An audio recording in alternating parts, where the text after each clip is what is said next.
માટે એક સમયે જેમણે મારો વાયવા લીધો હોય, એક સમયે યુનિવર્સિટીમાં જેમણે મને યોગ મહોત્સવનું ઉદ્ઘાટન કરવા બોલાવ્યા હોય, એવી વ્યક્તિ માટે મારે જવાનું છે. વાત પૂરી થઈ ગઈ. આપ બધા મળો છો એ તો મારું બોનસ છે. આ તો જમણવાર પછીની જે મીઠાઈઓ મોટી પીરસાઈને આવે, બધી એ મીઠાઈઓ છો આપ બધા.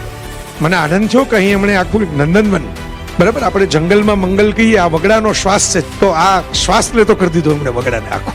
અને એવી સરસ મજાનું કેમ્પસ બનાવ્યું છે. સૌથી મહત્વની વાત એ છે કે આવતીકાલના જનરેશનને નજરમાં રાખીને બનાવ્યું છે. અહીં એ વિઝન રાખ્યું છે કે લિફ્ટ પણ બની, મને કહેતા હતા, એ 8 માળ સુધી જાય એવી અત્યારથી બનાવી દીધી છે. હજી 1 માળ જ છે ઉપર ત્યાં સુધી. તો એ લોંગ ટર્મ વિઝન, એમને ખબર છે કે ત્યારે એ તો કદાચ અમેરિકા જતા રહ્યા હશે, કારણ કે એમની ડોટર ત્યાં છે, રિટાયર્ડ થઈને ત્યાં જતા રહે એવું બને, પણ એ અહીં અમેરિકા બને ને એવું એક કેમ્પસ મૂકતા જવાના છે.